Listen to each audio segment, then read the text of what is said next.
Hello everyone. आज जो हम टॉपिक स्टार्ट करने जा रहे हैं उसका नाम है फोर्स। फोर्स मतलब ताकत। फोर्स मतलब होता है कि ताकत। देखिए, आपके अंदर ताकत है, आप फोर्स लगाते हैं, आप चल पाते। कोई भी ऑब्जेक्ट एक जगह से दूसरी जगह मूव तभी कर पाएगा जब हम उसके ऊपर फोर्स लगाएंगे। Okay, wait. देखिए, अभी मैंने ना एक प्लेन सरफेस है, आप बुक ले लीजिए या बेंच ले लीजिए आपकी, उसके ऊपर आपने एक पेन रखा है। Okay, here is one pen. तो ये पेन तब तक मूव नहीं कर पाएगा जब तक इसके ऊपर एक्सटर्नल फोर्स नहीं लगाएगा। जब तक आप इसको धक्का नहीं दोगे तब तक ये मूव नहीं कर पाएगा। इसी तरीके से फोर्स के बिना कोई भी ऑब्जेक्ट मूव नहीं कर पाता है। Look at here, no object can move by its own. Force is required to move an object. Use to stop moving object. एक मूविंग ऑब्जेक्ट को स्टॉप करने के लिए भी फोर्स चाहिए होता है। यूज टू चेंज शेप, उसका शेप चेंज करने के लिए भी फोर्स की ज़रूरत होती है। अब आप कहोगे कि हम तो अपने आप से चल लेते, यहाँ से वहाँ जाते, हमें मूव करने के लिए कोई फोर्स की ज़रूरत नहीं है, लेकिन होती है। जैसे कि अगर आप अपना हाथ मूव कर रहे हो फॉर राइटिंग, तो आपके मसल्स होंगे, वो मसल्स फोर्स लगाएंगे तब जाके आप लिख पाओगे, रन कर पाओगे। मैंने आपके लिए एग्जांपल्स भी लाए। टाइप ऑफ फोर्स होते हैं, उससे पहले आप मस्कुलर फोर्स देखिए।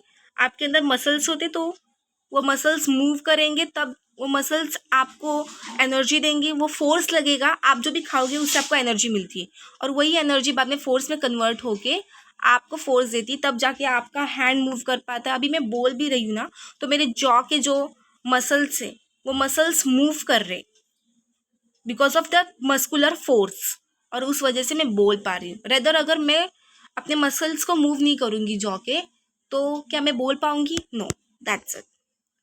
अब हम देखते हैं कि कितने टाइप के फोर्स होते हैं। There are so many types of force. तो मैं आज आपको सिर्फ 3 टाइप के फोर्सेस पढ़ाने वाली हूँ। नेक्स्ट लेक्चर में हम बाकी के सारे फोर्स देख लेंगे।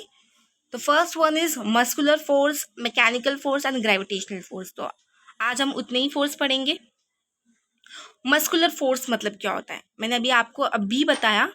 तो फोर्स एक्सर्टेड बाय मसल्स, जो मसल्स फोर्स देते हैं, उस वजह से जो हमारी बॉडी मूव कर पाती है या हमारे बॉडी का कोई भी पार्ट मूव कर पाता है बिकॉज ऑफ दैट फोर्स, उसे हम मस्कुलर फोर्स कहते हैं। एज यू कैन सी, अगर समझो ये मेरा फेस है, this is my face. Okay,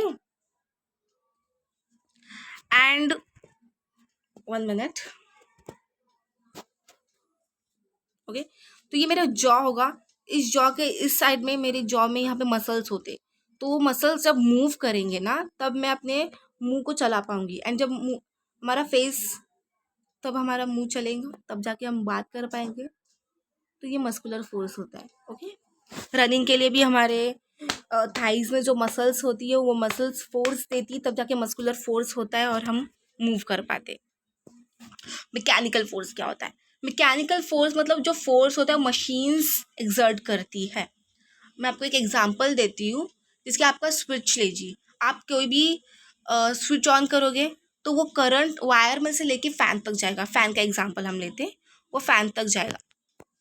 तो फैन के अंदर ना एक इंजन होता है, जो इंजन में वो इलेक्ट्रिकल एनर्जी होगी वो इंजन में जाएगी, और इंजन को वो मैकेनिकल एनर्जी प्रोवाइड करेगी। इस वजह से वो इंजन है ना, देखो फैन के अंदर ना, ये फैन होगा। ओके, अभी मैं ठीक से नहीं बना रही हूँ, दिस इज फैन। तो फैन के अंदर ना यहाँ पे इंजन होती है।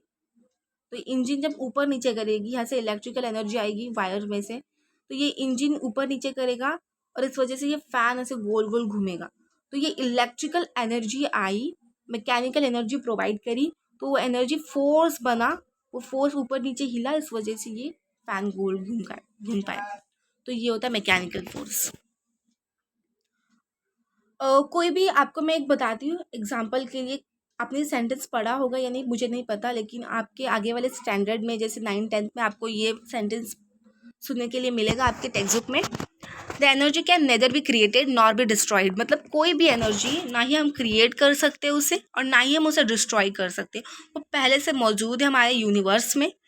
तो इसीलिए जो अभी आपको होगी कि इलेक्ट्रिकल एनर्जी आई वायर में से, वो इलेक्ट्रिकल एनर्जी थी, लेकिन इलेक्ट्रिकल एनर्जी बाद में कन्वर्ट हो गई मैकेनिकल एनर्जी में, तो वो डिस्ट्रॉय नहीं हुई, वो कन्वर्ट हो गई।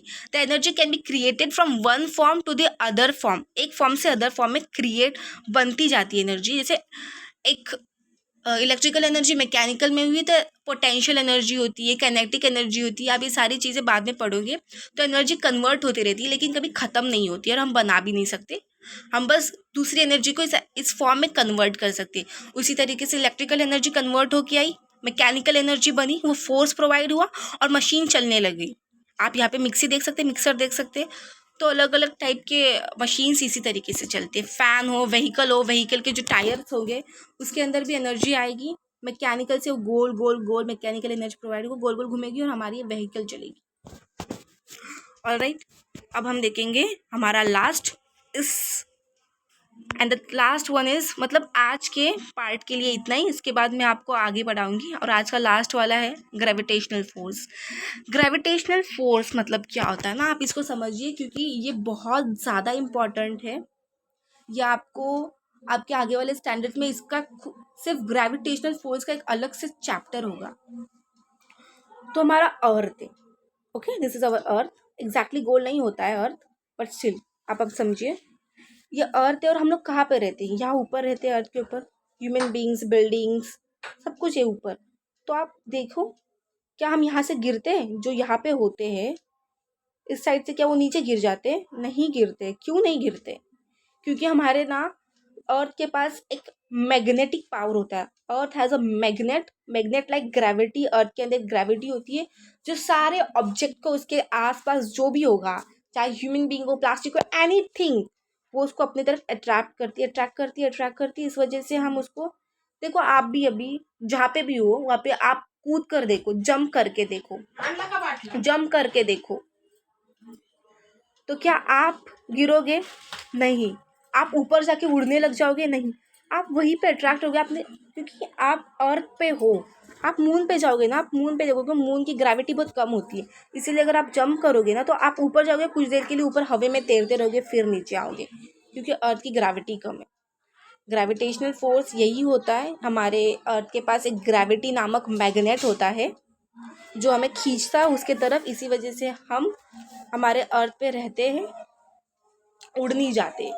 उसके लिए अलग अलग मशीन्स होगी, वो तो हम बाद में पढ़ेंगे, लेकिन आपको ग्रेविटी समझ में आ गया? This is all. Mechanical force जो मशीन से आता है, एक फॉर्म से इलेक्ट्रिकल से यूजुअली एनर्जी कन्वर्ट होकर मैकेनिकल एनर्जी बनती है, वो फोर्स बन के हमारी कोई भी फैन हो, व्हीकल हो, वो चलते। अब ने ये भी देखा, टाइप्स ऑफ मस्कुलर फोर्स भी देख लिया। ओके, मसल्स में हमारे एनर्जी होती है, जो हम खाते हैं कुछ भी खाना तो वो एनर्जी बनती है। दैट्स इट, आज का चैप्टर यहीं पे। मैं आपको जल्द ही सेकेंड पार्ट भी प्रोवाइड कर दूंगी। और एक कुछ बच्चों को ना ऐसे समझ में नहीं आता, उन्हें टेक्स्ट बुक के लाइन वाइज सब कुछ पढ़ाना उन्हें अच्छा लगता पढ़ने के लिए। वैसे तो मैं टेक्स्ट बुक प्रिंट भी लाऊंगी बच्चों के लिए, जहाँ पे मैं एक एक लाइन वाइज आपको पढ़ाऊंगी कि क्या आपके टेक्स्ट बुक में दिया गया है। तो टेक्स्ट बुक प्रिंट भी जल्दी ही आ जाएगी, तो आप टेक्स्ट बुक प्रिंट भी देख सकते हैं। हालांकि मैं आपको ये जो पढ़ा रही ना, वो टेक्स्ट बुक का सारा मटेरियल पढ़ा रही हूँ, कुछ भी आपको मैं छोड़ने नहीं वाली, हर एक टॉपिक में अच्छे से पढ़ाऊंगी। लेकिन कुछ कुछ बच्चों को वैसे समझ में आते तो वो देख सकते हैं, no problem. Okay, thank you so much. अगर आपको मेरा वीडियो समझ में आ रहा है, मैं जो पढ़ा रही हूँ समझ में आ रहा है, तो प्लीज़ लाइक करिए, शेयर करिए, सब्सक्राइब करिए। Thank you so much, bye bye.